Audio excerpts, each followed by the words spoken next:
zvoumako nokuti nesimba rako wabereka matambudziko. Saka ava vakudzi vakunongasa improva pakarekta. Ndiri kuda bhenji mukamutengesa futi makuwana. So akarohwa akabva ipapo achikagwinya asichafamba musha. So ari kucrossa river Jacob is a changed man. Uri kuona pamwe pacho paunoti marichinja situation yangu waroda kuchinja iwewe. Why the situation yangu haina problem but you know problem situation hiyo. Bali kamuko wakatoda kuitwa iwewe. Pamwe pacho toti mwari wene vavengi vangu. Iwo utori kumwe wavengi wa Jehovah nokuti zvinotaura Jehovah zvacho hauite.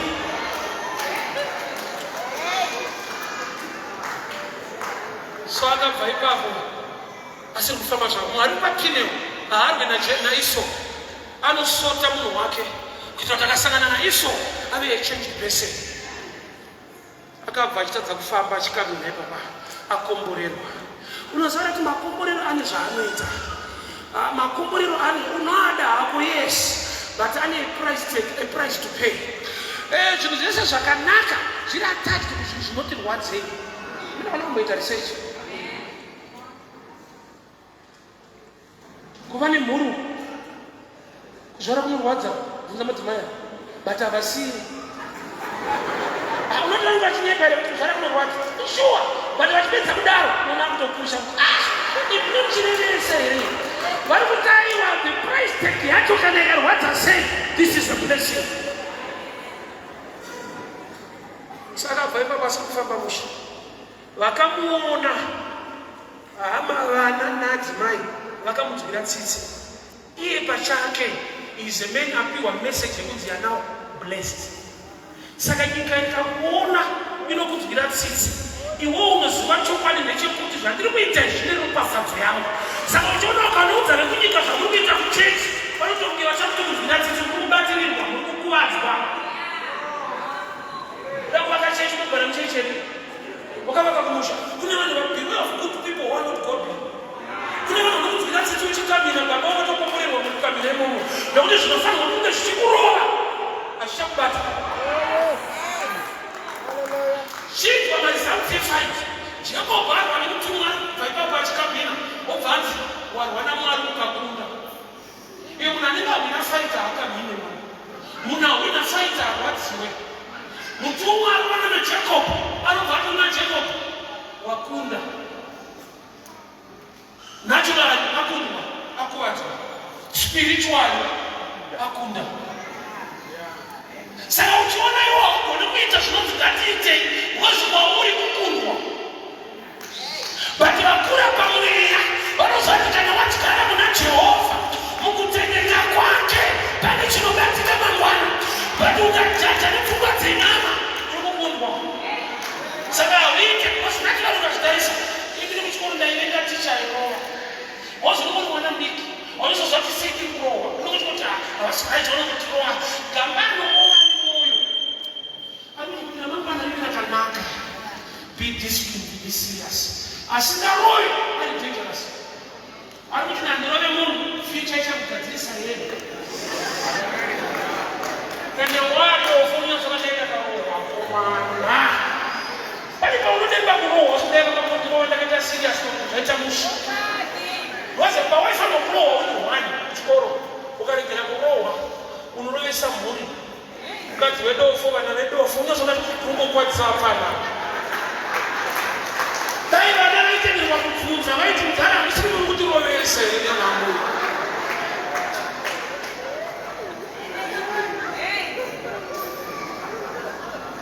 Why nokuti takatadza kuinterpreta. Vari kuona Jacob is a wounded man. Mukomana arohwa akakuwara but ane message yaapiwa kunzi wakunda. Naturally akundwa. Uchimutarisa ane problem but ukamubvunza anokuti I'm blessed. We don't walk by sight, we walk by faith, and faith comes by hearing. So zvaudzwa ndezvekuti you are blessed but sight is a wounded man. Saka uchaona kuti ukafamba nekuona unopotsa izwi rekutenda.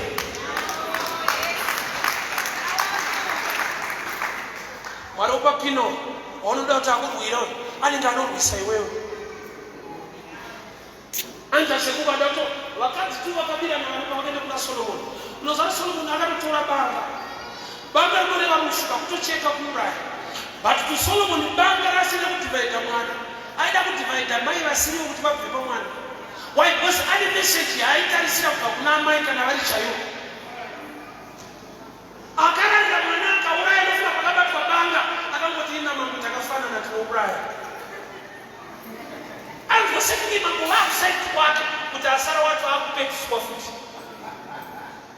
unozana ukasaziva kuita kwamwari vhangeri rekuuraya makwai Egypt vachisakupa padhoo ndanga rakanakira munhu nemakwai 3, 4 kana 5 achangobva mukutenga gwai rake onzwa moza achishedzera kuti urayai makwai nezvino kuti uyo haana kudanwa ane mwoyo wokutidzora kumashure wani irori inyaya yekuti wakaudzwa one side of God side ripi yekuti God speaks the right word in the right season, which is true, but the other side, he speaks a word to create a season.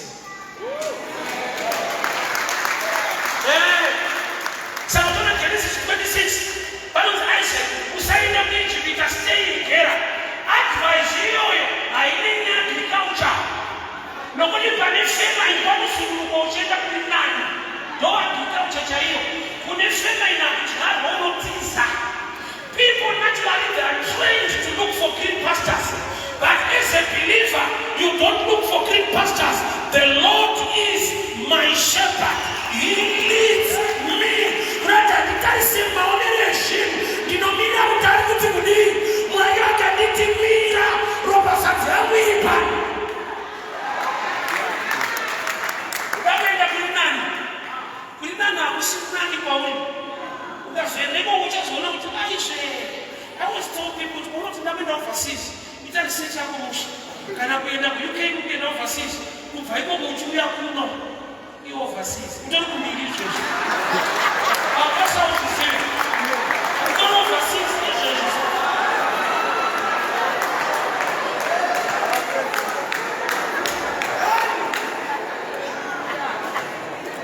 unoti ropafadza vako iri panzvimbo ropafadza vako iri mune mwana saka wakaona kuti nyangwe vanhu vakaburiswa Egypt kuti vaende kuKenani kweuchi nemukaka kuti kwavanenge vanakidza kusi kuKenani kwavakaita 40 years kwaitwei hakurimwe 10 o'clock mosaito kata maiki kuchingwa chikutonaya mwana kuchingwa kuma 4 kuvata futi maiki zviuta onzona hakuna kuenda rakadaro ndosaka moza akati baba hatigone kuenda kana usiku because it is the presence of God that makes things better.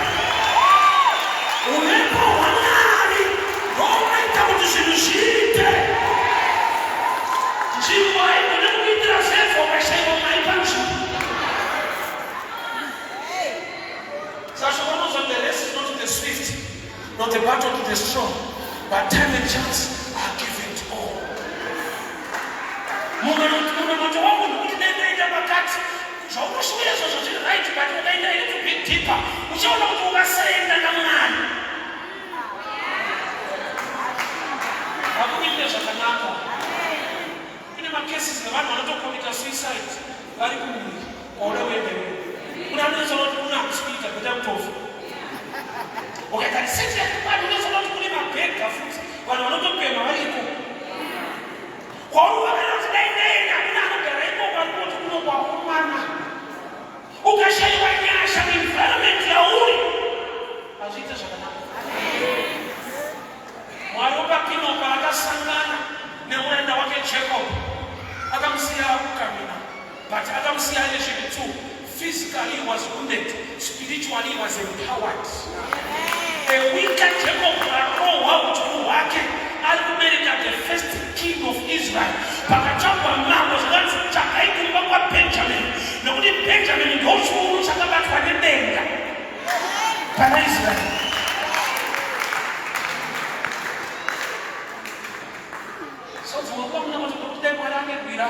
And the Bible will be able to go to this. Because I'm a blessing everyone in Amman. Kavaenda ku Egypt, ku Canaan. Kuvaendesa ni mambo na ndio baba inozi mara. Unasema kwa akashika mara wewe kuchukua mimi mwana wako.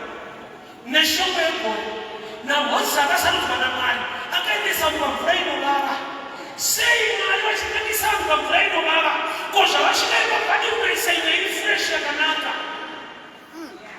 That was another type of blessing ataka explain kwauri mudesert munonetsa mvura saka mwari kuti achengetere vanhu vake mvura anoitendera kuvava inozotapira kana vakasvika wai nekuti ikagara ichitapira kusvika yaenda.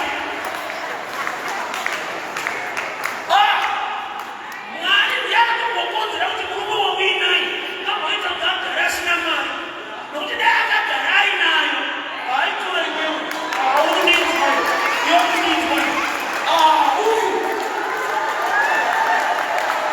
mari yakatozoyamaroranai dai akaiwana satauna iwewe amheno ipapa amhena unomuzivo wako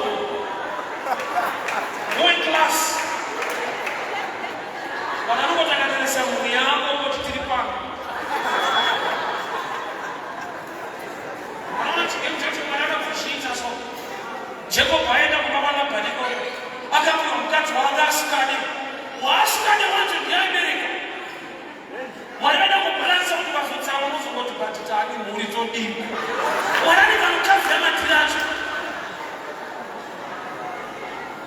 akatobuda pachena kuti kuda uyo akanaka racho ndiye handisi kuda ndiye anobvatanga kubereka ndobva ati paunoda pacho imbomira usingadiwo saka kana vazokuwanozova zvavafano zvangu hazvifanozokutambudzika manisvo. So Jacob akarohwa asi was blessed. Kune imwe pain yakaiye attached kublessing yako. Amen. Problem ndekuti ukuona the pain side of the story hausiona the blessing of it. Hallelujah. Chaunosa kuomeserwa pachinagomatirazopinda kuchaiso unopfumisa mufundisi ndandisechapirikuwa kana iwe uchigona kutopfumisa mufundisi kuunozvimakira iwe uzvitanga uzvipfumisa enda uchizviregirira kudamazoa chiwa kunotopfumisa munhu iwewe kuunozvimakira akada kuchaitiswa anokutorera mari yako unopedzera wamugongo asi wakauya uri mhene kuti wakungotorerwa wotuya uinayo.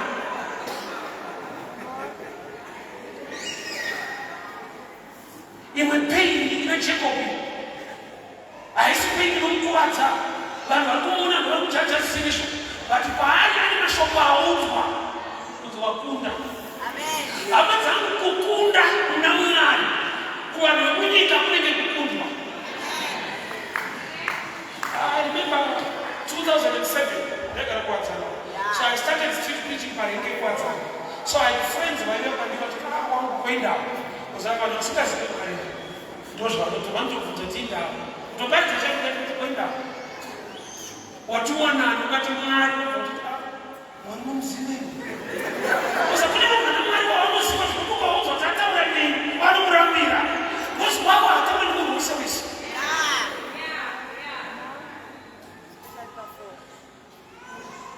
vaita mwana ndikanseraso vandida kundikanzura chipo changu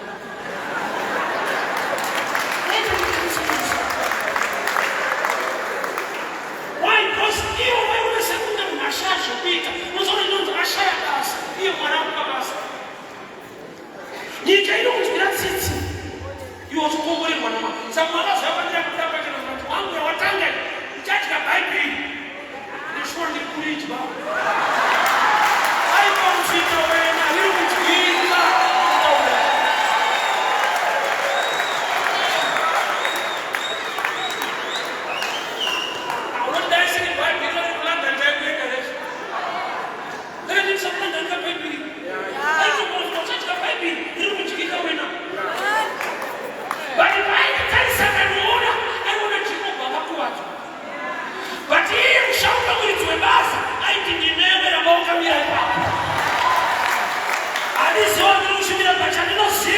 nyika ine nguva yekuseka bati uchafara nekuda kwokuti mwari wako haanyadzisi mwari wako haabvise chiseko chenyika. Better things are coming your way. Pakaberekwa Benjamin pamukomana akarohwa chiuno so he was wounded. Saka vari kumuona vane zvavanofunga iwe zvinofunga nevanhu vanochinamata Mwari zviri negative, but ramba une positive mind nokuti Mwari wakatendeka.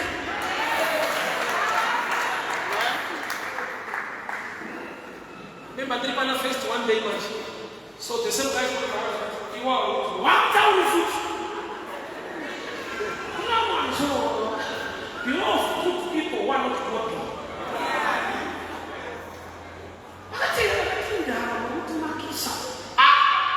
Kushumira Mwari mawazo unaita kisiko kwa wale. But as a leader during the year about 2014 sanga kikio ndo bali kuna vitu vitu vinasaidia baba. Na kaanza kwa baba mmoja kwa zote kama hizo. Sina waongoza ndio kwa cha fanga.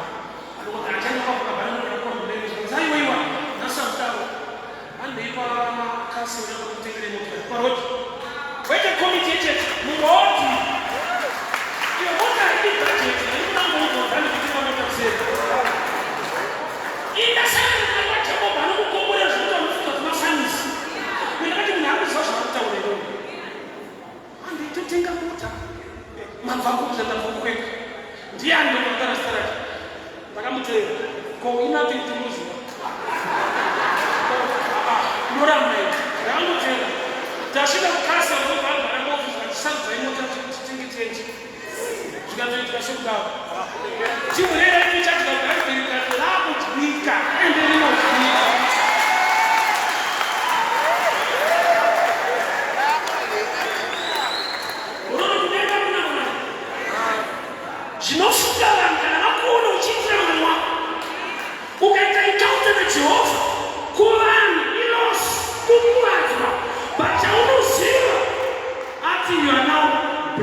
There is a blessing in attached by paying people.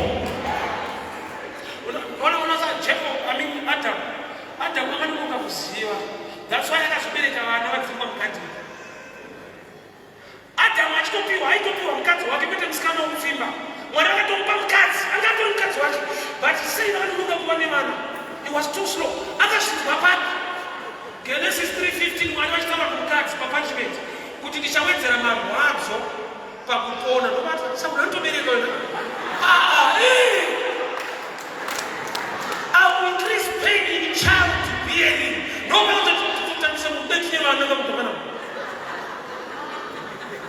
Maswaka kwa pain ndo baga kwa leva na mlemto bata lichawenzera mara watu pa kupona au increase pain in child bearing sana unzo pain in child dai basi na mtawa pain haiko kwa mwana watu sasa pale ile message ni shida sekunde mara watu bati ndimalo mapino wafunga kuchinja ndio kukombolera.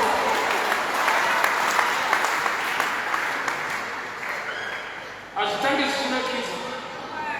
Tunakwenda unafocus na mambo haya ya leo. Usati mwa baruka zinatare kwa kineta kwa mambo kitu wasai. Ndia kitu kwa mambo Musa wana. Sangani na hiyo kusema. Uyali haiti kufocus na kwa kazi. Sema kwa advice kwa masina sema.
ndazo ndashaya testimony kama yemo kali bana festa vakazara vanhu vachiparidza mwana wakuda kutadzawo vanhu vasina basa nokuti kwakarohwa munhu kupindewo vanhu vangoda kutoita maprince iwo munhu akati kuti pane chakanaka chinobuda anouya vaudzeka vanhu pakati apane zvinhu vakati zvinobata vanozviota. But the process encounter yaakaita papineo, it was a painful one. Asi mwana wedu chinangwa nechikonzero kuti pauchasangana naiso paachakutarisa achakushaya mwana uchaga kuti arove nokuti kana watokurohwa kudhara hapana midzi kukurova kana mwana akakurova fadza amubata hakuna chatekwa futi kukubata chaichivaivona aiso uchi zvadzavasvika vanumira kakukisa ndozvaakaimere zvinoita kuti achivaiterezva ni angatozva rikoti kuda kurohwa munhu kumangova kuzotsari hasha kutouya saka paasangana kudenga life yake nechinji paaisapozi kuchinyika akudiwa paasisapozi kugamuchirwa akutonemekinji wavo. I remember tindikakukuendeka kuchikoro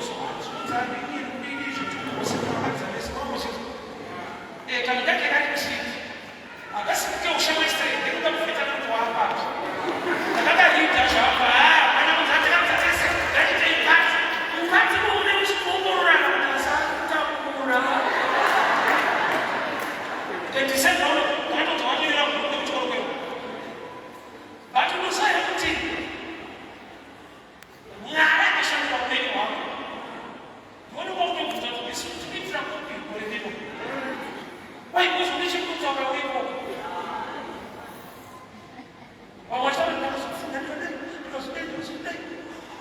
zvavakaita izvozvo nesuwo taita saka mangwani asi wakazonyorera futi ndapanoshandisa ndakanyorwa ndinogara siku dzamaombe kunada kunoshandisa and harineri nhemamazhi iwo uchitaura efoti yako ndichitaura nyasha dzake.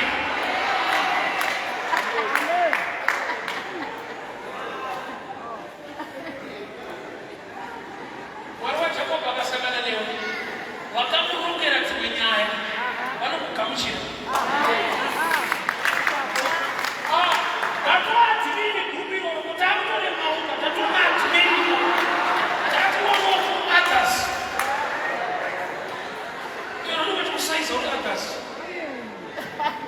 watosvika kasipatisa nekuti tipeuka munamato taava mhino nekuda kwakristu yenu vanhu vazvakatangira kupinda kwakachohwa munhu chikureisi nyika yaitaura zvainoda uri paremi kuti mwari vakanaka vaizvida kusakwana hama dzangu kushumira mwari hakufadzi vazhinji vasingazive mwari kungamufadza nokuti ati upenzi kune vanoparara asi upenyu kune vanoteta. Usaora mwoyo usabatikana kuti vanhu vanoti kudii nokuti nyika inoona cheko pakakune mari akakuvacha haina kunzwa zvataura kutumwa nyange uchifamba nestepi iyoyo unokomborerwa zvakadaro vanhu vanoona dofa vaone nyasha dzicheiti vanhu vari padofa ivovo kuti aiwa kuda zvakadaro ndokuda avabatabata utobatwabatwa nenyasha kana mwana wacho asati apedza zvake achimboumapiomapi vavori kune nyasha dzakutini unozvipenya kuti ndini unokomborerwa zvekuti unopeswa kugara vanozvibata sekuti andinonge ndadafe ndino here. It becomes even hard for you to believe God is so faithful. Mwari yakarurama but ukaita encounter naipapinyo vanhu vakakutarisa vanoti hakuna zvakadaro munhu akubatswa sauti nyika ine zvainofunga nezvoringira mwana wavo nokuti inotozwa kuti pakuita nopane ropafadzo but kana waita inenge yakuti kuitiswa shandiswa neswa nemafundisi kuchechi kuchimboitiswa Vachita zvavo nechikuitiswa ikoko. Hama yangu Mwari vakatendeka. I'm a living testimony. Indomana kuti kuvhara gadhi ndinotanga zvaari kundisota nazvo. Amen. Ndiyazonera sezvekudhara manje. I'll give you this testimony kana kupasa. Mwari vakapinda zvakaita nekona. Ndaparidza mana first. So ndinoita Facebook live in something like that. So kune munhu aiwacha ari paisland. Ndokubva zokufundira after preaching live here. So ndofuna kuparidza kuti ndari munhu akachata ndikati handina. Munoda here ndikati tichabvunzwa nezvo. Tinoda zvinhu izvo. Totoda. Saka tichiitira research kuti venue catering imari kwavanonoka kuedza. Makwana kusendi by 8 nandamutaura. Ndakuzvifambira. By 9:30, research yaipezvese mandafona. The same day andisadaona nerefirst sermon here chinotora pafona. Ndokubva ndichiripa 30 minutes. Pa 30 minutes ndokubva atumira mari yacho yezvese. Catering, venue, everything zvemuchato. Vanhu vamwe ndakuzovaudza navo. Because zvinenge zvachupika. Blessing no overtake. Zvekuti hama dzakazobvunza pamuchato wangu ndinondivakadzi. Ndinondivona zvakanditumawo. Nhasi ndashuwa kuti muchato. Taichatira kubisa.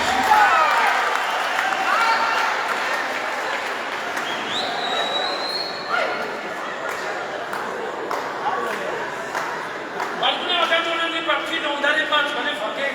Muromo wakacheka ndichikuparidza kuti Jesu wakanaka. Jesu wakanaka. Vakati hakuna mwana anokwana kusiya wakadaro. Manje yakakwana nguva yokuti Jacob akabereka mukomana unonzi Benjamin. Saka ndinorudzira kwa Benjamin akaremekedzwa naMwari zvekutodaro. Paul, the greatest evangelist, is from the tribe of Benjamin. So I'm calling young Paul in an encounter inofanana nepakano wa Jacob. Paul went by Benjamin. Paakadano akarohwa akamira pasi. Nekuda kuti pakamira paBenjamin baba vake Jacob vakarohwa. Kureva kuti munhu ari kumudzoreredza ropafadzo yake haisi kupera. Vakuna vanhu vakamujaja kuti akuwadzwa.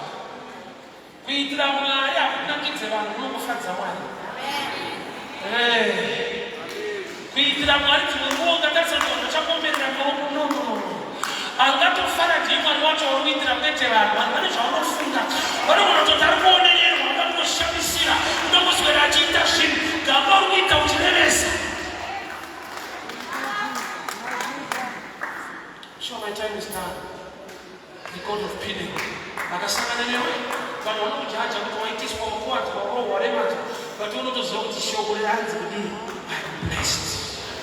Saka ndanaanokusanduze hatusape moyo Mwari chakuda kuti uite namba uchiita nokuti Mwari uyu akatendeka.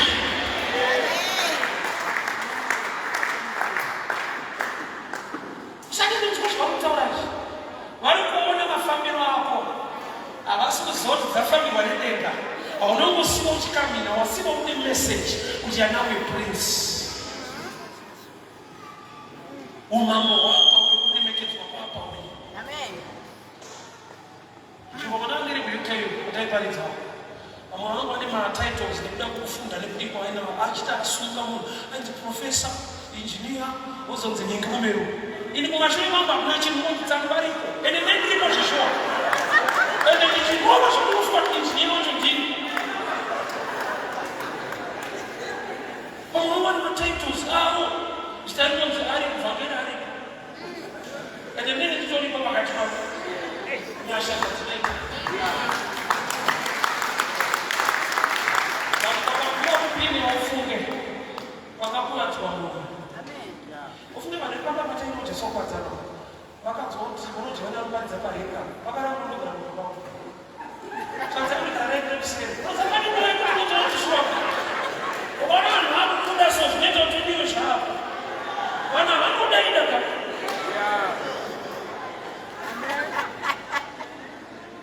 The same people nhasi vakadzwa vaitirwa nezvavanoti aigara kwedu chaiko kwedu. Fona nekuti kufona kuti varikuramba. Varikuramba kuti vaigara pari varikuramba. But maimboramba woga. Amen. papine. Wakamuona ushikamina, uramushikamina ya prince. Wakamuona usina, wakashamisika kuti nyasha dzeumapo dzichagadzikwa naJehovha muupenyu hwako. Wakamuona uchidziromba, urambe uri mombe, nokuti iye kana asangana naye papine anobvisa zita rekutukwa. Rinonzi Jacob saplanta rinobviswa, unonzi Israel. You are a prince. Ndoda kutikilea muupenyu wangu atisungeni na mati. Ndoda kubvisa mazita anoita kuti uteverwe nematambudziko, mazita anoita kuti uteverwe neurwere, mazita anoita kuti uteverwe nekudzikisirwa. May the name from above ribate pamusoro poupenyu hwako. You are no longer Jacob, you are a prince, you are Israel. Baba, ndiri kunamata kukereke, ndiri kudeclare nyasha. Sanganai nevana venyu papineri mwana, sanganai navo nyanga yakakuwadzwa waitenga zvimambo, nyanga yasikaisirwa pasi inotaura umambo, inotaura nyasha. I declare that the God of Bethel, touch your people tonight, bless them, touch their names, touch their environment. Nyasha lazima beparani, mwari wapineri, waitenga zvimambo, waitenga zvimambo, ngavachape, ngavarohwe, ngavasimudzirwe, ngavakumbiswe naJehovha. Vashandei naye, vakashandira Jacobo, haana kuramba ari Jacobo, akava princes. Father, I decree and I declare, change their story, change their story. Chingai mabusiness ngave nepundutso, chingai utano hwake ngautorerwe panzvimbo, chingai basa rake ngarimupe zvinobatika, nerechi yake Jehovha ngaipe kukubara iye nekukutapira. Inotaura nyasha kune vanhu. The God of Bethel. Shall we pray in the presence for Amen? God bless you people.